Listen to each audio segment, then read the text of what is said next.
Hello welcome back to Manglish mania. ഇന്നത്തെ വീഡിയോയിൽ Jacques Lacan എഴുതിയിട്ടുള്ള the mirror stage as formative function of the I എന്ന എസ്സേയുടെ സമ്മറിയാണ് നമ്മൾ നോക്കാൻ പോകുന്നത്. ഈ ഒരു എസ്സേയുടെ ഫുൾ ടൈറ്റിൽ ആദ്യം നോക്കാം. The mirror stage as the formative function of the I as revealed in psycho analytic experience. ഇതാണ് ഈ ഒരു എസ്സേയുടെ ഫുൾ ടൈറ്റിലായിട്ടുള്ളത്. ഈ ഒരു എസ്സേ എന്ന് പറയുന്നത് എക്വിറ്റ്സ് എന്ന് പറയുന്ന സാക് ലക്കാൻ്റെ ഒരു എസ്സേ കളക്ഷൻസ് ഉണ്ട്, അതിൽപ്പെട്ടിട്ടുള്ള ഒരു എസ്സേ ആണ് നമുക്കിന്ന് പഠിക്കാനുള്ളത്. എസ്സേയിലേക്ക് കടക്കുന്നതിന് മുമ്പ് നമുക്ക് ഓഥറെ കുറിച്ച് പറയാം. സാക് ലക്കാനാണ് ഈ ഒരു എസ്സേ എഴുതിയിട്ടുള്ളത്. നമ്മുടെ ഓഥറിൻ്റെ പേര് നോക്കുമ്പോൾ അത് സ്പെല്ലിംഗ് വൈസ് അത് ജാക്യൂസ് ലക്കാനാണ്, പക്ഷേ അതിൻ്റെ ഒറിജിനൽ പ്രൊനൗൺസിയേഷൻ എന്ന് പറയുന്നത് സാക് ലക്കാനാണ്. അതിൻ്റെ പ്രൊനൗൺസിയേഷന് താഴെ ഞാൻ കമൻറ്റ് ബോക്സിൽ പിൻ ചെയ്ത് വെക്കാം, ആവശ്യമുള്ളവർ അത് പോയിട്ട് നോക്കാം. സോ നമുക്കിനി ഓഥറെ കുറിച്ച് നോക്കുകയാണെങ്കിൽ, Jacques Lacan is a French psychoanalyst and psychiatrist. He also known as French Freud. He is a psychoanalyst of 20th century. 20ാം നൂറ്റാണ്ട് കണ്ടിട്ടുള്ള പോപ്പുലർ ആയിട്ടുള്ള ഒരു സൈക്കോ അനലിസ്റ്റും അതുപോലെ സൈക്കാട്രിസ്റ്റുമാണ് സാക് ലക്കാൻ എന്ന് പറയുന്നത്. ഇദ്ദേഹത്തെ ഫ്രഞ്ച് ഫ്രൂയിഡ് എന്ന പേരിലായിരുന്നു അറിയപ്പെട്ടിരുന്നത്. He was an intellectual person of his time and always thought to be a celebrity. Along with that, he was also very controversial. He was a psychiatrist who was very unusual way of treating patients. Sometimes he hardly spent time with them. ഇവിടെ പറയുന്നത് തൻ്റെ ideas വെച്ചിട്ട് ഭയങ്കര പോപ്പുലറും അതുപോലെ സെലിബ്രിറ്റിയും ആയിട്ടുള്ള ഒരാളായിരുന്നു സാക് ലക്കാൻ എന്ന് പറയുന്നത്. ഇദ്ദേഹത്തിൻ്റെ ട്രീറ്റ്മെൻറ്റ് മെത്തേഡും വളരെ വേറിട്ടതായിരുന്നു. അതായത് ഇദ്ദേഹത്തിൻ്റെ അടുത്തേക്ക് കൗൺസിലിങ്ങിന് വരുന്ന പേഷ്യൻസിന് അവരൊരു രോഗിയാണ് എന്നൊരു ഭാവം അവർക്കുള്ളിൽ വരാതിരിക്കാൻ വേണ്ടിയിട്ട് അദ്ദേഹം ചില സമയങ്ങളിൽ അവരോടൊപ്പം സമയം ചെലവഴിക്കാതെ ഒരു പ്രത്യേക തരത്തിലുള്ള ഒരു ട്രീറ്റ്മെൻറ്റ് മെത്തേഡായിരുന്നു സാക് ലക്കാൻ ഫോളോ ചെയ്തിരുന്നത്. He never ever refer them as a patient as they would feel like inferior or sick. He preferred acts which would make them more comfortable. He was known as a French Freud because he renewed his interest on Freud and his theory. ഇദ്ദേഹത്തെ French Freud എന്ന് വിളിക്കാൻ കാരണം ഇദ്ദേഹത്തിന് ഫ്രോയിഡിൻ്റെ തിയറിയോടും അദ്ദേഹത്തോടുമുള്ള താല്പര്യം കൊണ്ടായിരുന്നു. As he was very controversial, his name was removed from practicing psychiatrist group. ഇദ്ദേഹം മുന്നോട്ട് വെക്കുന്ന പല ഐഡിയാസും എഡ്യൂക്കേറ്റഡ് ആയിട്ടുള്ള ആളുകൾക്ക് പോലും അംഗീകരിക്കാൻ പറ്റാത്ത തരത്തിലായിരുന്നു ഇദ്ദേഹത്തിൻ്റെ ഓരോ ഐഡിയാസും ഇദ്ദേഹം ആവിഷ്കരിച്ചിരുന്നത്. അതുകൊണ്ട് തന്നെ ഇദ്ദേഹത്തെ പ്രാക്ടീസിങ് സൈക്കാട്രിസ്റ്റ് ഗ്രൂപ്പ് എന്ന ഒരു ഗ്രൂപ്പ് ഉണ്ട്, അതിൽ നിന്നും ഇദ്ദേഹത്തിൻ്റെ പേര് റിമൂവ് ചെയ്യുകയുണ്ടായി. Then he started his own psychoanalytic institution named the Freudian School of Paris. It hints he was a great admirer of Freud, but he was completely different from Freud. Freud was very simple and clear in his writing, but Lacan shares very complex writing style. തൻ്റെ പേര് practising psychiatrist ഗ്രൂപ്പിൽ നിന്നും remove ചെയ്തുകൊണ്ട് തന്നെ ലക്കാൻ സ്വന്തമായിട്ടൊരു school start ചെയ്യണം. അതിൻ്റെ പേര് അദ്ദേഹം കൊടുത്തിട്ടുണ്ടായിരുന്നത് the Freudian school of Paris ആണ്. ഇതിലൂടെ തന്നെ ഫ്രോയിഡിനോടുള്ള ലക്കാൻ്റെ ഇഷ്ടം നമുക്ക് മനസ്സിലാക്കാൻ പറ്റും. എന്നിരുന്നാലും ലക്കാൻ ഫ്രോയിഡിൻ്റെ അതേ റൈറ്റിംഗ് സ്റ്റൈലല്ല ഫോളോ ചെയ്തിരുന്നത്. ഫ്രോയിഡ് ഭയങ്കര ക്ലിയർ ആയിട്ടാണ് കാര്യങ്ങൾ അവതരിപ്പിച്ചിരുന്നത് എന്നുണ്ടെങ്കിൽ ലക്കാൻ്റെ ഐഡിയാസൊക്കെ ഭയങ്കര കോംപ്ലക്സും പെട്ടെന്ന് നമുക്ക് ഉൾക്കൊള്ളാൻ കഴിയാത്തതുമായിരുന്നു. After his death his followers renamed his institution as Lacanian school of psychoanalysis. ഇദ്ദേഹത്തിൻ്റെ മരണശേഷം ഇദ്ദേഹത്തിൻ്റെ followers the Freudian school of Paris എന്ന് പറയുന്ന ഇദ്ദേഹത്തിൻ്റെ സ്കൂളിൻ്റെ പേര് Lacanian school of psychoanalysis എന്നാക്കി മാറ്റുകയാണ്. Rather than writing books, Lacan conveyed his thought through seminars. ബുക്കിലൂടെ തൻ്റെ ആശയങ്ങൾ കൺവേ ചെയ്യുന്നതിനേക്കാൾ ഉപരി ലക്കാൻ സെമിനാർ അവതരിപ്പിച്ചിട്ടായിരുന്നു അദ്ദേഹത്തിൻ്റെ ആശയങ്ങളൊക്കെ കൺവേ ചെയ്തിരുന്നത്. Only book he was published in his lifetime is Ecrit's A Selection. This book contains all his essays. ഇദ്ദേഹത്തിൻ്റെ life ടൈമിൽ അദ്ദേഹം എഴുതിയിട്ടുള്ള ഒരേ ഒരു പുസ്തകം എന്ന് പറയുന്നത് എക്രിറ്റ്സ് എ സെലക്ഷൻ എന്നാണ്. അദ്ദേഹത്തിൻ്റെ എല്ലാ എസ്സേസും ഉൾക്കൊണ്ടിട്ടുള്ള ഒരു ബുക്കായിരുന്നു ഈ എക്രിറ്റ്സ് എ സെലക്ഷൻ എന്ന് പറയുന്നത്. ഇനി നമുക്ക് എസ്സേക്ക് കടക്കാം. ആദ്യം ഒരു ഇൻട്രൊഡക്ഷൻ പറയുകയാണെങ്കിൽ, the essay includes in the collection of his essay title എക്രിറ്റ്സ്.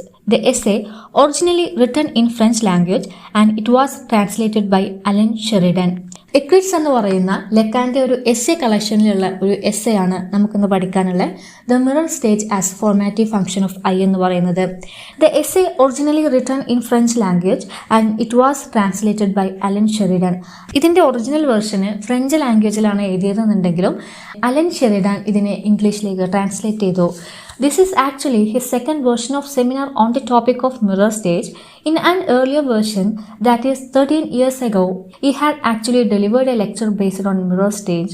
but it was brutally cut short by President Ernest Jones. After this, in 1977, he again expressing his idea on mirror stage. ഈ ഒരു essay എന്ന് പറയുന്നത് mirror സ്റ്റേജിനെ കുറിച്ച് Lacan പറയുന്ന അദ്ദേഹത്തിന്റെ രണ്ടാമത്തെ വേർഷനാണ്, അല്ലെങ്കിൽ രണ്ടാമത്തെ ടോക്കാണ്. ആദ്യം അദ്ദേഹം ഈ ഒരു മിറർ സ്റ്റേജിനെ കുറിച്ച് പറഞ്ഞിട്ടുണ്ടായിരുന്നു. അതായത് 13 വർഷങ്ങൾക്ക് മുമ്പ് മിറർ സ്റ്റേജിനെ കുറിച്ചിട്ടുള്ള അദ്ദേഹത്തിന്റെ ഐഡിയാസ് അദ്ദേഹം കൺവേ ചെയ്തിട്ടുണ്ടായിരുന്നു. പക്ഷെ അതൊന്നും ഉൾക്കൊള്ളാൻ പറ്റാത്ത കാര്യമായതുകൊണ്ട് തന്നെ അന്നത്തെ പ്രസിഡന്റ് ആയിരുന്ന ഏണസ്റ്റ് ജോൺസ് ആ ഒരു എസ്സേ കട്ട് ഓഫ് ചെയ്യായിരുന്നു ഉണ്ടായിരുന്നത്. പിന്നീട് 13 വർഷങ്ങൾക്ക് ശേഷം, അതായത് 1977 അദ്ദേഹം മിറർ സ്റ്റേജിനെ കുറിച്ചിട്ടുള്ള അദ്ദേഹത്തിന്റെ ഐഡിയാസ് വീണ്ടും എക്സ്പ്രസ് ചെയ്യാനുള്ള അവസരം കിട്ടിയപ്പോൾ അത് തുറന്ന് സംസാരിക്കുകയാണ്. അതാണ് നമുക്കിന്ന് പഠിക്കാനുള്ള ഈ ഒരു എസ്സേ എന്ന് പറയുന്നത്. Through this essay he connects the idea with a lot number of other concepts like structuralism, post structuralism, സാവിയനിസം. ഈ ഒരു എസ്സേയിലൂടെ സ്ട്രക്ചറലിസവും പോസ്റ്റ് സ്ട്രക്ചറലിസവും സാവിയനിസം പോലെയുള്ള മറ്റ് ടോപ്പിക്കുകളും അദ്ദേഹം ഡിസ്കസ് ചെയ്യുന്നുണ്ട്. The entire essay actually revolves around mirror stage. എന്നിരുന്നാലും ഈ ഒരു entire essay എന്ന് പറയുന്നത് mirror സ്റ്റേജിനെ കുറിച്ചിട്ടായിരുന്നു. A child who is 6 months old will definitely look at his own image on mirror. Lacan considers it as an initial stage where a child identifies an image in his life. And this identification is actually a beginning process of formation of I. ഇവിടെ പറയുന്നത് കുട്ടി ജനിച്ച് ഒരു 6 മാസം വരെ അവൻ്റെ ഉള്ളിൽ I അല്ലെങ്കിൽ അതർ എന്ന് പറയുന്ന കോൺസെപ്റ്റ് ഇല്ല. എന്നാൽ 6 മാസം പ്രായമാവുന്ന ഒരു കുട്ടിക്ക് അവൻ്റെ ചിത്രം അല്ലെങ്കിൽ അവൻ്റെ പ്രതിബിംബം കണ്ണാടിയിൽ കാണുന്ന സമയത്ത് അവൻ്റെ ജീവിതത്തിൽ ആദ്യമായിട്ട് അവനൊരു പിക്ചർ കാണുകയാണ്. ഇതോടുകൂടി ആ കുട്ടിക്കുള്ളിൽ ഞാൻ ഇനി എൻ്റെ അമ്മയുടെ ഭാഗമല്ല, ഞാനും എൻ്റെ അമ്മയും സെപ്പറേറ്റ് ആയിട്ടുള്ള ഇൻഡിവിജ്വലാണ്, ഞാൻ എന്ന് പറയുന്ന ഐ എന്ന കോൺസെപ്റ്റ് ഉണ്ട് എന്നുള്ളൊരു ഐഡിയ കുട്ടിക്കുള്ളിൽ ഉണ്ടാവുന്നത് കണ്ണാടിയിലെ അവൻ്റെ റിഫ്ലക്ഷൻ കാണുന്ന സമയത്താണ് എന്നാണ് ലെക്കാൻ ഇവിടെ പറയുന്നത്. The child realises for the first time that there is something called I. Sometimes the child believes that the image which he sees in the mirror is better image than self. Thus, a kind of illusion which is actually growing because child believes mirror image is perfect. ചില സമയങ്ങളിൽ കുട്ടികൾ കണ്ണാടിയിൽ നോക്കുമ്പോൾ തങ്ങളുടെ റിഫ്ലക്ഷനാണ് ആ കണ്ണാടിക്കകത്ത് കാണുന്നത് എന്ന് മനസ്സിലാവാതെ എനിക്ക് എന്തൊക്കെയോ കുറവുണ്ട്, ആ കണ്ണാടിയിൽ ഇരിക്കുന്ന കുട്ടി പെർഫെക്റ്റ് ആണ് എന്നൊരു തോന്നൽ കുട്ടിക്കുള്ളിൽ ഉണ്ടാവുന്നു. Lacan states this activity of a child might be occurred in between 6 months to 18 months. He declared it is not a moment but a permanent structure which will influence throughout their life. It will carry it out throughout his lifetime. It is first part of entire process. ഒരു കുട്ടിക്കുള്ളിൽ തൻ്റെ അമ്മയിൽ നിന്നും separate ആയിട്ടുള്ള ഇൻഡിവിജ്വലാണ് താൻ എന്ന് പറയുന്ന ഒരു concept, അതായത് ഐ എന്ന കോൺസെപ്റ്റിന്റെ വളർച്ചയുടെ ആദ്യത്തെ സ്റ്റേജാണ് ഈ ഒരു മിററിലേക്ക് നോക്കിയിട്ട് അതിനെ ഐഡന്റിഫൈ ചെയ്യുക എന്നുള്ളത്. ഈ ഒരു ഐഡന്റിഫിക്കേഷനാണ് ജീവിതത്തിലുടനീളം ആ ഒരു കുട്ടിയെ സ്വാധീനിക്കുന്നത്. Mirror stage is not actually introduced by Lacan. Mirror stage കൊണ്ടുവന്നിട്ടുള്ളത് ലെക്കാനല്ല. It was initially called as mirror test. ഇതിനെ ആദ്യം മിറർ ടെസ്റ്റ് എന്നാണ് വിളിച്ചിരുന്നത്. Henri Wallon's is actually introduced this concept and was popularized by the name mirror test. Henri Wallon ആണ് ഒരു കുട്ടി കണ്ണാടിയിൽ നോക്കിയിട്ട് അവനെ ഐഡന്റിഫിക്കേഷൻ ചെയ്യുന്നതിനെ കുറിച്ചിട്ട് പഠനം നടത്തി ലോകത്തിനോട് ആദ്യം സംസാരിച്ചത്. അന്ന് അദ്ദേഹം അതിനെ വിളിച്ചത് മിറർ ടെസ്റ്റ് എന്നായിരുന്നു. പിന്നീട് ലെക്കാൻ ചെയ്യുന്നത് ഹെൻറി വാലൻ കൊണ്ടുവന്നിട്ടുള്ള ഐഡിയയിലേക്ക് ലെക്കാൻ്റെതായിട്ടുള്ള ഐഡിയാസും അദ്ദേഹത്തിൻ്റെതായിട്ടുള്ള പോയിന്റ്സും ഒക്കെ കൊണ്ടുവന്നിട്ട് മിറർ ടെസ്റ്റിനെ ഡെവലപ്പ് ചെയ്യാണ്. അതുമാത്രമല്ല, മിറർ ടെസ്റ്റ് എന്ന് പറയുന്ന ഇതിനെ മിറർ സ്റ്റേജ് എന്നാക്കി മാറ്റിയതും സാക്ക് ലെക്കാൻ ആയിരുന്നു. He uses the term aha erlendis, which means a sudden insight. കണ്ണാടിയിൽ ഒരു കുട്ടി നോക്കുമ്പോൾ അവൻക്കുള്ളിൽ ഒരു തിരിച്ചറിവ് ഉണ്ടാവുന്നുണ്ട്. അങ്ങനെ ആ ഒരു തിരിച്ചറിവ് ഉണ്ടാവുന്ന മൊമെന്റിനെ ആഹാ എർലൻഡിസ് എന്നാണ് വിളിക്കുന്നത്. Lacan considers child's first moment of mirror stage as aha Erlebnis. Then he states, child considers the image as gestalt, that means an organized perfect image. Mirror image കാണുമ്പോൾ കുട്ടിക്കുള്ളിൽ ഉണ്ടാവുന്ന പ്രോസസ്സിനെ ആഹാ എർലൻഡിസ് എന്നാണ് വിളിക്കുന്നതെങ്കിൽ കുട്ടി ആ ഒരു റിഫ്ലക്ഷനെ വിളിക്കുന്ന പേരാണ് ജസ്റ്റാൾട്ട് എന്ന് പറയുന്നത്. Lacan sees this act as an act of intelligence, even though child have motoring capacity and nursling dependent. ഒരു കുട്ടിയുടെ 6 മാസം പ്രായം എന്ന് പറയുന്നത് മറ്റൊരാളുടെ സഹായമില്ലാതെ ജീവിക്കാൻ പറ്റാത്ത ഒരു സമയത്താണ്. ആ ഒരു സമയത്ത് കുട്ടിക്കുള്ളിൽ ഉണ്ടാവുന്ന ഒരു സഡൻ ഇൻസൈറ്റിനെ ലെക്കാൻ ഒരു ആക്ട് ഓഫ് ഇൻ്റലിജൻസ് ആയിട്ടാണ് കാണുന്നത്. This is the reason why mirror stage considered by Lacan as miracle. ഇത് കാരണം ലെക്കാന് മിറർ സ്റ്റേജിനെ ഒരു മിറക്കിൾ ആയിട്ടാണ് കാണുന്നത്. He needs support even for a minute act, but his perception of mirror image is perfect. ആ ഒരു കുട്ടിക്ക് പരസഹായം ഇല്ലാതെ മുന്നോട്ട് പോകാൻ പറ്റാത്ത ഒരു സമയത്ത് അവൻ മിററിൽ കാണുന്ന റിഫ്ലക്ഷനെ ഒരു പെർഫെക്റ്റ് ഇമേജ് ആയിട്ട് ആ കുട്ടിക്കുള്ളിൽ തോന്നലുണ്ടാവുന്നു. There is no social interaction happen in mirror stage. Ego normally works on when you are placed in social surrounding. But Lacan declares even though there is no social interaction, who can view his own image in mirror, actually he has some ego working in his mind. നമ്മൾ social സറൗണ്ടിങ്ങിൻ്റെ നടുവിൽ പെടുമ്പോഴാണ് നമ്മളൊരു social being ആകുന്നത്. എന്നാൽ mirror സ്റ്റേജിൽ ആ ഒരു social interactions ഇല്ലാത്തതുകൊണ്ട് തന്നെ നമ്മൾ സോഷ്യലി കമ്മിറ്റഡ് അല്ലാത്ത സ്റ്റേജാണ് ഈ ഒരു മിറർ സ്റ്റേജ് എന്ന് പറയുന്നത്. ഇവിടെയുള്ള ഒരേ ഒരു സോഷ്യൽ ഇൻട്രാക്ഷൻ എന്ന് പറയുന്നത് അവൻ്റെ ഇമേജ് കണ്ണാടിയിൽ നോക്കുമ്പോൾ തനിക്ക് എന്തൊക്കെയോ കുറവുകളുണ്ട്, ആ കണ്ണാടിയിൽ കാണുന്ന കുട്ടി പെർഫെക്റ്റ് ആണ് എന്ന തോന്നൽ ആ കുട്ടിക്കുള്ളിൽ ഉണ്ടാവുന്ന സമയത്താണ് മിറർ സ്റ്റേജിൽ ഈഗോ ഫോം ചെയ്യുന്നത് എന്നാണ് ലെക്കാൻ ഇവിടെ സ്റ്റേറ്റ് ചെയ്യുന്നത്. Thus, the mirror image serve as the threshold of visible world. Child might not be seen outer world. Still, the root of ego will be formed in child during this period. Social സറൗണ്ടിങ്സിലേക്ക് എത്തുന്നതിന് മുമ്പ് ഒരു കുട്ടിക്കുള്ളിൽ ഈഗോയുടെ വേരുകൾ വളർത്തുന്നത് mirror സ്റ്റേജിൽ വെച്ചിട്ടാണ്. Then Lacan state there is A symbolic gap between the child and the mirror image. ഈ ഒരു മിറർ ഇമേജ് കാണുമ്പോൾ ആ ഒരു കുട്ടിക്കുള്ളിൽ ആ ഒരു മിറർ ഇമേജും താനും തമ്മിൽ വലിയ അന്തരമുണ്ട് എന്നൊരു തോന്നലുണ്ടാവുന്നു. And there is a kind of physical alienation too, because child sees the image as other. ആ കണ്ണാടിയിലുള്ള കുട്ടി പെർഫെക്റ്റ് ആണ്, എനിക്ക് എന്തൊക്കെയോ കുറവുകളുണ്ട് എന്ന് തോന്നുമ്പോൾ അവിടെ ഐ എന്നും അതർ എന്നും പറയുന്ന ഒരു കോൺസെപ്റ്റ് കുട്ടികളിൽ ഉണ്ടാവാൻ കാരണമാവുന്നു. From this gap the desires emerge. Child always wishes to become someone like in the image. Child always wishes to become someone like in the image and it is more perfect. ഈ ഒരു പെർഫെക്റ്റും ഇംപെർഫെക്റ്റുമായിട്ടുള്ള ഗ്യാപ്പിൽ നിന്നാണ് desire ഉണ്ടാവുന്നത്. കണ്ണാടിയിൽ നോക്കുന്ന കുട്ടി ആ കണ്ണാടിയിലുള്ള കുട്ടിയെ പോലെ ആവാൻ ആഗ്രഹിച്ചു പോകുന്നു. Child always believes he is not capable enough to do so many things, but he thinks mirror image can do so many things. So there is indeed a symbolic gap and this gap bring forth the desire. മിററിൽ കാണുന്ന കുട്ടിക്ക് ഒരുപാട് കാര്യങ്ങൾ ചെയ്യാൻ പറ്റുമെന്നും എനിക്കങ്ങനെ ചെയ്യാനുള്ള ശേഷിയില്ല എന്ന് കുട്ടിക്ക് തോന്നലുണ്ടാകുമ്പോൾ അവിടെ ഒരു സിംബോളിക് ഗ്യാപ്പ് ഉണ്ടാവുന്നു. ഈ സിംബോളിക് ഗ്യാപ്പാണ് എനിക്ക് അവനെപ്പോലെയാവണം എന്നുള്ള ഡിസയർ ഉണ്ടാവാൻ കാരണമാവുന്നത്. It is going to haunt this child throughout his life. It is a continuous process. ഈ ഒരു സിംബോളിക് ഗ്യാപ്പ് അവൻ്റെ ജീവിതത്തിലുടനീളം അവന് വേട്ടയാടുന്ന ഒരു കാര്യം കൂടിയാണ്. He uses the term legendary psychasthenia, a concept bring Roger Caillois. It refers how animal or any creature can change their physical appearance according to physical surrounding. ഈ ഒരു കോൺസെപ്റ്റിനെ ലെജൻഡറി സൈക്കസ്തേനിയ എന്നാണ് വിളിക്കുന്നത്. ഇത് കൊണ്ടുവന്നിട്ടുള്ളത് റോജർ കാലിയസ് ആണ്. ഈ ഒരു ലെജൻഡറി സൈക്കസ്തേനിയ എന്ന് പറയുന്നത് ഓന്തുകൾ നിറം മാറുന്നില്ലേ, അവരെ എന്തെങ്കിലും ശത്രുക്കൾ ആക്രമിക്കാൻ വരുന്നുണ്ട് എന്ന് അവർക്ക് തോന്നുകയാണെങ്കിൽ അവർ നിൽക്കുന്ന സറൗണ്ടിങ്ങിനനുസരിച്ച് അവരുടെ നിറം മാറ്റാനുള്ള കഴിവ്, അതാണ് ലെജൻഡറി സൈക്കസ്തേനിയ എന്ന് പറയുന്നത്. നമ്മളുടെ സറൗണ്ടിങ്ങിനനുസരിച്ച് നമ്മൾ മാറാൻ ശ്രമിക്കുന്നതിനെയാണ് ലെജൻഡറി സൈക്കസ്തേനിയ എന്ന് പറയുന്നത്. ഫോർ എക്സാമ്പിൾ, എ ചാമ്പ്ലിയോൺ എന്ന് പറയുന്നത് ഓന്താണ്. A chameleon can change its colour according to physical structure. This can be applicable to human being. It is in fact a psychological experience. Suppose when you are placed in darkness, certain defense mechanism will work within yourself. Just like either you close your eyes or you will cover your face with your hands. ഇത് ഓന്തുകളിൽ മാത്രമല്ല മനുഷ്യന്മാരിലും ഇത് നടക്കാറുണ്ട്. ഉദാഹരണത്തിന് നമ്മൾ ഇരുട്ടറയിൽ കൊണ്ടിടുകയാണെങ്കിൽ നമ്മൾ ആ ഡാർക്ക്നെസ്സിനെ overcome ചെയ്യാൻ വേണ്ടിയിട്ട് നമ്മൾ നമ്മളുടെ കണ്ണുകളടക്കും, അല്ലെങ്കിൽ നമ്മളുടെ കൈ കൊണ്ട് കണ്ണ് പൊത്തിപ്പിടിക്കും. ഇങ്ങനെയൊക്കെയുള്ള ഡിഫെൻസ് മെക്കാനിസം നമ്മൾ യൂസ് ചെയ്യാറുണ്ട്. ഇതെല്ലാം ആ ഒരു സറൗണ്ടിങ്ങിൽ നമ്മൾ change ആഗ്രഹിക്കുന്നതുകൊണ്ടാണ്. Thus, so many actions would be coming up with your body automatically.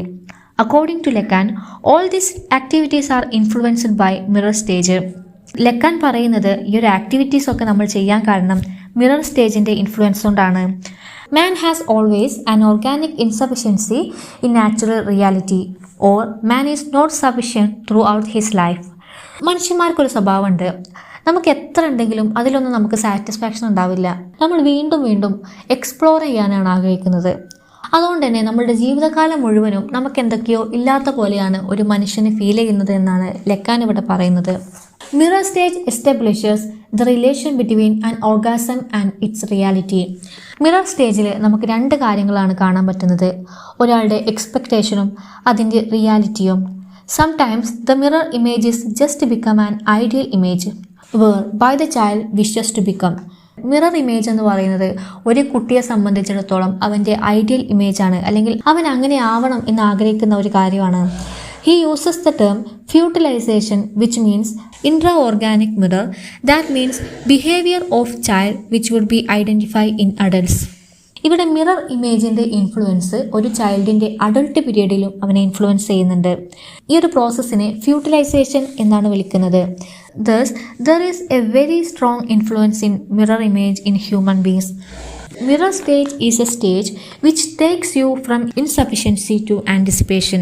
നമ്മൾക്കില്ലാത്ത കാര്യങ്ങളിൽ നമ്മൾക്കൊരു പ്രതീക്ഷ തരുന്ന ഒരു സ്റ്റേജാണ്. Child never get an idea of completeness. ഈ ഒരു സ്റ്റേജിൽ കുട്ടിക്ക് അവൻ്റെ സെൽഫ് കംപ്ലീറ്റഡ് അല്ല എന്നൊരു തോന്നലുണ്ടാവും. The child wishes from a fragmented body of image to a totality. Child lack motor coordination, still he want to become an ideal image. Thus, totality is all human beings' earnings. Lacan refers it as orthopedia. മിററിൽ കാണുന്ന image പൂർണ്ണതയുള്ളതായിട്ട് കുട്ടിക്കുള്ളിൽ തോന്നലുണ്ടാവുന്നു. ആ mirror image കാണുന്ന കുട്ടിയാണെങ്കിലും ആ ഒരു പൂർണ്ണതയ്ക്ക് വേണ്ടിയിട്ടാണ് കാത്തിരിക്കുന്നത്. ഇതിനെ ലക്കാൻ വിളിക്കുന്നത് ഓർത്തോപീഡിയ എന്നാണ്. This image of fragmented body manifest in his dream such as disjointed limbs and growing wings, disjointed body parts. He compares this dream with the Hieronymus Bosch's vision of hell. It was oil-painted picture of hell. ഈ mirror image കാണുന്ന കുട്ടിക്ക് വലിയ രീതിയിലുള്ള influence ഉണ്ടാവുന്നുണ്ട്. ഈ ഒരു mirror image അവൻ്റെ ഡ്രീമിൽ വരെ അവനെ സ്വാധീനിക്കും.